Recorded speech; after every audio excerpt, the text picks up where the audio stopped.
A few years back, I was a shift manager for a local big box pharmacy and convenience store.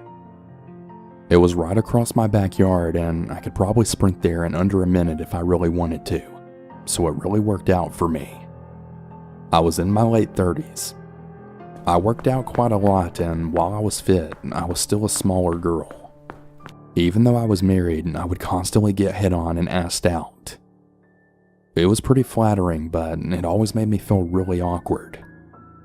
Now, this particular store I worked at was in a really weird part of town. It was on the right side of town to attract the Karens, but close enough to the not-so-good side of town to attract the drug addicts, drunks, and psychopaths. Anyway, let me say that I'm not someone that gets scared easily. I've had someone high on meth crash their car into the side of the store, causing the back of our store to bend inward because we didn't carry pineapple juice. I had a man pick me up and throw me over his shoulder and start walking out the door with me, saying that I'd make a good wife. Yeah, that's one for another time. Anyways, it all started on a Sunday morning. I remember this because I was really busy building end caps and making sell signs. I was working with my favorite coworker, so the day was flying by and I was really bubbly this day. There was a man and his son that came into the store and they made a beeline for me. The man was probably just a little under 6 foot and he was skinny. The man had dreadlocks and a long skinny silver earring dangling from his ear. He also had this really tan trench coat that I found really odd because it was summer.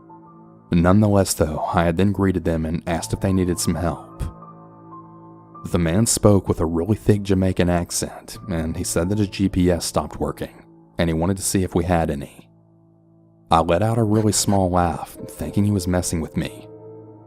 No, that would be at Best Buy or something, but we do have a small section of electronics on this wall over here. I indicated the wall to the back of me. Oh, thanks, he said, taking a look but also keeping his eyes on me. Something about those eyes just really chilled me. He was speaking another language to his son, but I kept going on about my task for the day, and he would call me to help him, asking me questions about chargers and SD cards. I answered them, and then he started telling me how beautiful I was. Really awkwardly, I had thanked him. You must work out, yeah? He asked. Yeah, yoga mostly. I replied while getting more and more uncomfortable now. He made some more comments about my body, telling me how he loved my tattoos, and he was just really being a creep. I tried to stay polite though, and eventually I just walked away to do some more work. I started to avoid him, but he was still staring at me. The man had his phone out, and I kept hearing the shuddering of a camera. I went to the office to tell my other coworker that I thought the guy was taking my picture, and I was just really feeling uncomfortable. He then came out and watched over me. Shortly after my coworker came out, the man and his son then left. By the time the end of my shift came, I forgot about him. A few weeks later, I was up front ringing customers with a different coworker. We were crazy busy that day, but I was the manager on duty. After we got the line down, my coworker then handed me an envelope. What's this? I asked her. I don't know, some man in dreadlocks told me to give it to you, she said. I took the envelope and I went into my office with it. Inside of the envelope were dozens and dozens of pictures of me. My heart sank. I had no idea that these were taken. Most of them were of me in the store while working. Some of me walking home, and some even with me and my daughter.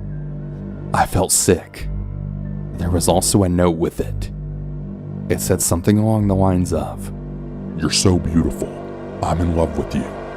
I'd be a much better husband than what you have now. Please give me a chance. There was more to it, but it's in police evidence now. The guy really stupidly left his name and address. I then called our store manager as well as the police. They took our camera footage, my statement, and the pictures and letter. They told him that he really needed to stay away from me or the next time he's getting arrested and he's banned from the store. I was really relieved but still really bothered by it. A few more weeks to about a month then went by. It was another really busy Sunday night. It was just myself as the manager on duty, and we had another coworker as my cashier. We were ringing things up together when I noticed a man staring at me. The man was tall with a medium build. He had dreadlocks and he had the same earring and long trench coat as the other man did. This man was really scary. His eyes were just cold and really dead and angry. It felt like they were staring right through my soul. He didn't have anything to purchase, just stood and stared. I tried to smile politely at him, then another wave of customers came. I got lost in helping everyone, but didn't see the man anymore. Even when things calmed down, I still didn't see him. I decided to go start facing the back of the store, and I told my coworker to call me if she needed me. As I was back there, I heard that Jamaican accent and all over. I looked up at the mirror to see that same scary man on the phone. Yeah, she's here. No, it's just one other girl here with her. I can grab her when she leaves. No problem. I was absolutely horrified. He didn't see me, so I slowly made my way up to the front. I briefly tell my coworker what's going on and then call the police and store manager. The cops took him away. A few days later, a detective came to speak to me. The two men were brothers. They were abducting women and actually using them for human trafficking. He told me I was really lucky. I later found out that they had apparently found a woman beaten to death in their apartment. They've both since gone to prison. This still gives me really bad nightmares. What happened to that woman could have easily been me, but thank God it wasn't.